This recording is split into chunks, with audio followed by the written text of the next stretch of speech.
Sebelum kamu merasa terlalu ingin emosi, marah-marah, atau meledak-ledak, tenang dulu.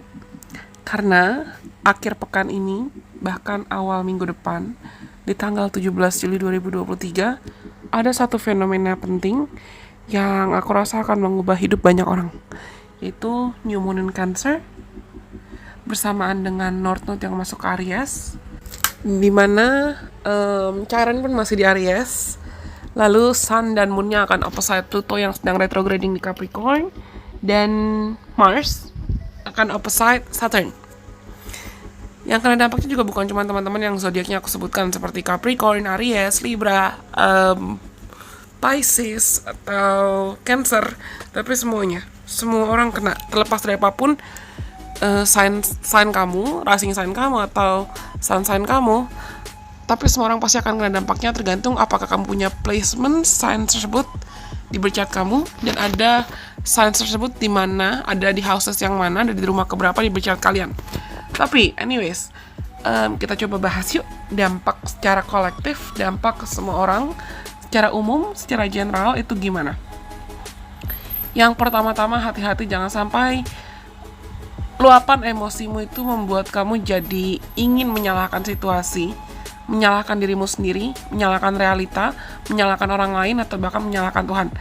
Belajar untuk bisa lebih sabar, terutama kalau misalnya ada rasa frustrasi, ada rasa tidak nyaman ketika ada harapan atau ada keinginanmu yang belum terpenuhi. Dengan Moon dan Sun yang lagi opposite sama Pluto nih, Pluto di Capricorn, retrograding lagi Plutonya. Transit ini, aku rasa gak kebetulan kalau misalnya tiba-tiba di sekitar aku tuh lagi rekam ini di ruang tamu rumah orang tuaku, dan mungkin tetanggaku lagi ada acara, jadi terdengar noisesnya, terdengar gangguan suaranya. Tapi aku rasa nggak kebetulan kalau misalnya awalnya jujur aku nggak ada niat sama sekali buat konten ini atau buat video ini, karena aku lebih merasa ingin nyantai aja, ingin relax aja, ingin tenang sebelum aku lanjut terus klien lain. Tapi feelingku, mungkin kalau kalian juga dengar suaraku belum 100% pulih, tapi feelingku pengen let me just do this, buat aja deh, gak apa-apa. Dan transit ini tuh akan membuat kita mau tidak mau harus belajar untuk merasakan dan belajar untuk menghargai emosimu. Entah itu emosi menyenangkan atau emosi kurang menyenangkan. Dan ini termasuk emosi yang mungkin kamu rasakan menjelang New Moon atau bahkan pasca New Moon dengan semua transit dan opposite-nya ini. Hati-hati dengan argumentasi. Hati-hati dengan it's not supposed to be some big argument sebetulnya. Bukan suatu hal yang mungkin kamu rasa kepancing atas hal-hal yang bukan masalah banget sih sebetulnya, tapi ya kepancing aja atau emosi aja. Dan transit ini itu ada untuk meminta kita mengevaluasi apakah harapan, keinginan, atau target yang mau kita capai itu, why do we want what we want? Kita menginginkan apa yang mau kita mau itu, kenapa alasannya? Apakah mungkin karena kita merasa kurang puas atau belum puas dengan apa yang kita miliki, yang jatuhnya bisa jadi malah memicu kurangnya rasa syukur atau lebihnya iri hati ke orang lain? Atau ada bagian diri kita yang mungkin berpikir atau berasumsi, oh aku baru bisa bahagia kalau aku udah dapet ini, aku baru bisa bahagia kalau aku dapet itu, yang ujungnya malah bisa memicu timbulnya segala bentuk obsesi dalam hidup kamu. Entah itu obsesi ke orang, ke subjek, ke gebetan, atau obsesi ke target, atau obsesi ke apapun hal yang mungkin jauh di dalam hati kamu. Kamu tahu keinginanmu atau harapanmu itu, apakah mereka betul-betul selaras dengan rencananya Tuhan? Apakah mereka betul-betul selaras dengan rencananya semesta atau tidak?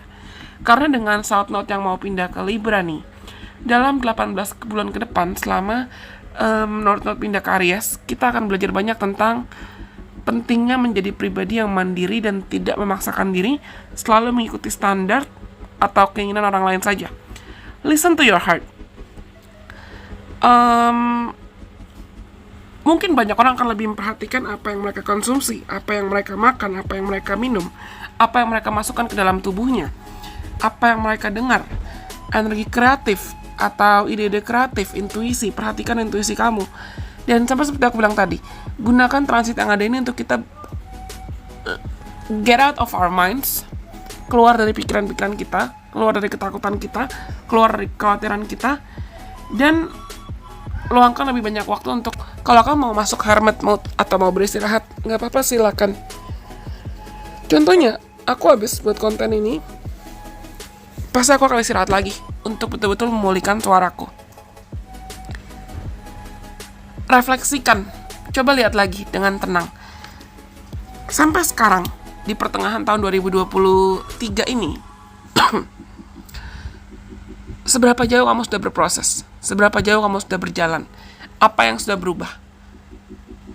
Apa aspek dalam dirimu, terutama terkait pengelolaan emosi, yang mungkin sudah berubah? Tentukan apakah kamu punya target atau rencana jangka panjang yang mau kamu capai. I could say it's a great time for you to manifest. Ini waktu yang baik. Setiap new moon itu adalah waktu yang baik untuk kita misalnya mau latihan mulai manifesting. Tapi jangan terobsesi pada hasil. Latih dirimu untuk bisa merasakan perasaan yang kamu miliki dari sekarang. Bukan hanya nanti kalau misalnya aku punya pacar pasti aku merasakan ini. Nanti kalau aku punya ini pasti aku merasakan itu. Jangan sampai kamu terobsesi pada hasil, terus emosimu malah meledak-ledak di present time. Karena kunci dari manifesting atau kunci dari law of attraction, kunci dari attracting dan alignment dengan apa yang kita mau, sebetulnya bukan mengejar, tapi menyelaraskan diri.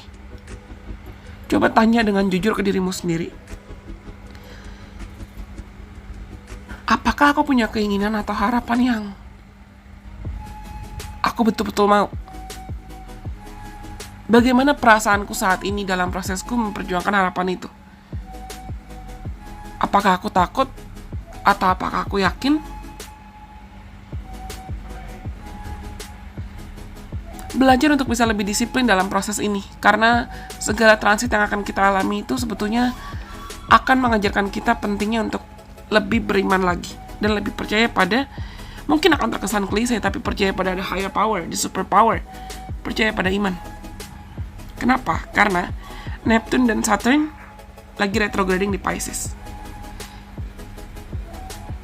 Semua elemen nih di alam semesta, di tata surya itu lagi teraktivasi untuk membantu kita bisa lebih selaras lagi, align, berjalan menuju apa yang memang ditakdirkan buat kita, yang memang ibaratnya itu bagian kita, itu porsi kita, itu hak kita. Tapi coba tanya ke diri sendiri, apa yang kamu mau atau apa yang kamu rasa sudah menjadi hak kamu, itu memang kamu inginkan karena kamu mampu bertanggung jawab untuk hal itu, atau karena kamu merasa harus memaksakan diri dan terobsesi dengan hal itu. Learn to decide what matters and what not, what's valuable and what not. Belajar untuk bisa membedakan mana yang betul-betul berharga dalam hidup kamu dan mana yang tidak. Oke? Oh, hati-hati dengan sakit kepala. Sakit kepala, terus sakit area mungkin abdominal, dada, chest. Ya, aku rasa itu semua. Sorry kalau suaraku belum betul-betul pulih, karena kalau teman-teman follow aku di Instagram pasti kamu tahu kalau aku pun juga masih dalam tahap pemulihan. Minggu lalu aku literally benar-benar bed rest, sakit. Tapi semoga apa yang aku bagikan ini bisa bermanfaat buat siapapun yang mungkin membutuhkan. Kalau kalian mau, aku bisa sarankan menjelang new moon bisa buat dream board, journaling, atau dream board buat kamu, vision board. Kamu buat vision board untuk kamu menganalisa, mengevaluasi apa mimpi atau harapan jangka panjang yang mungkin masih kamu inginkan, apa target jangka panjang yang mau kamu manifest, apa target jangka panjang yang mau kamu usahakan.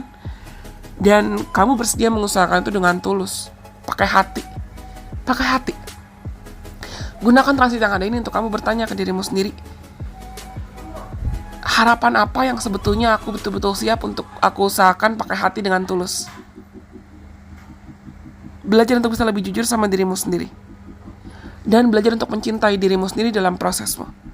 Termasuk kalau misalnya contohnya aku tahu dengan suaraku ketunda ini, banyak klien juga ketunda. Atau dengan suaraku begini, dengan kondisiku belum betul-betul pulih, banyak klien ketunda.